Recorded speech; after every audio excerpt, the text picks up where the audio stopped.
What is good, my meat freaks? Today we are discussing Isom 3, the ill-advised arc. I gotta say, this was a very professional, book. It was phenomenal. I thought that I was reading a comic book from Marvel or DC. Eric really did a good job at this book. I didn't have any issues with Isom 1 or 2. I really didn't. I think that his writing could have been a little bit better, but you learn as you are writing. And so the fact that he wrote Isom 1, which was just to establish a universe, and then he read Isom 2, which was better, and then he read Isom 3, which just blew it out of the park. Like, he did so well with this writing that from now on, this is the expectations that I have, and I'm pretty sure he's going to do even better every single step of the way.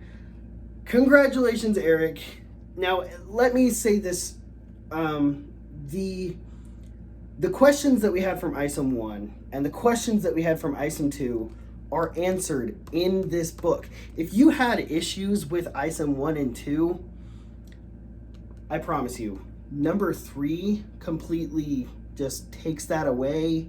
Again, I didn't have any issues with it because I knew that it would be answered through here, because some people look at, you can't look at the first Harry Potter book and base it off of the rest of the series. You gotta read everything, because a lot of people had some issues saying that they didn't finish the story. That's because it's 3 parts. You gotta finish it. So that being said, all 3 together, the entire ill-advised story, phenomenal. And the art is a step up from 1 and 2, in my opinion. Well, the coloring, obviously, Sebastian Chang is an amazing colorist, and he did a really good job with that. And you can tell that there is, I will say this, Eric had a vision, which was to create comic books. So he made Isom 1 and 2.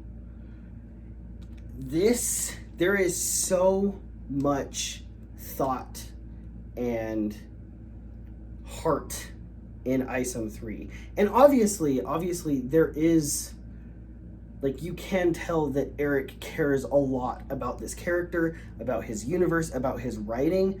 But I feel like Eric really worked harder on this, final story of the ill-advised. And I understood the character a lot more from Isom 3 than I did from 1 and 2. And there were mistakes that he did make in number 1, and then someone, I don't want to say it, but someone kind of pushes him in his way and is just like, you were kind of dumb. And he kind of admits it, and he's ashamed of it. And he learns, even from a character that has been around, canonologically, has been around for a while. He's already been a superhero. He's still learning, and that is something that I think is really, really important, is that even though you have been through stuff like this before, like trials and just hardships, you're still learning. And that's something that a hero needs to, I think, overcome and grow. That is the best part of any superhero. And Isom 3 did this. He learns, he grows, and he becomes better than the person that he was before, and he wants to just do good. That is the best thing that any superhero can do and have a desire to do. So that being said, Isom 3 was amazing.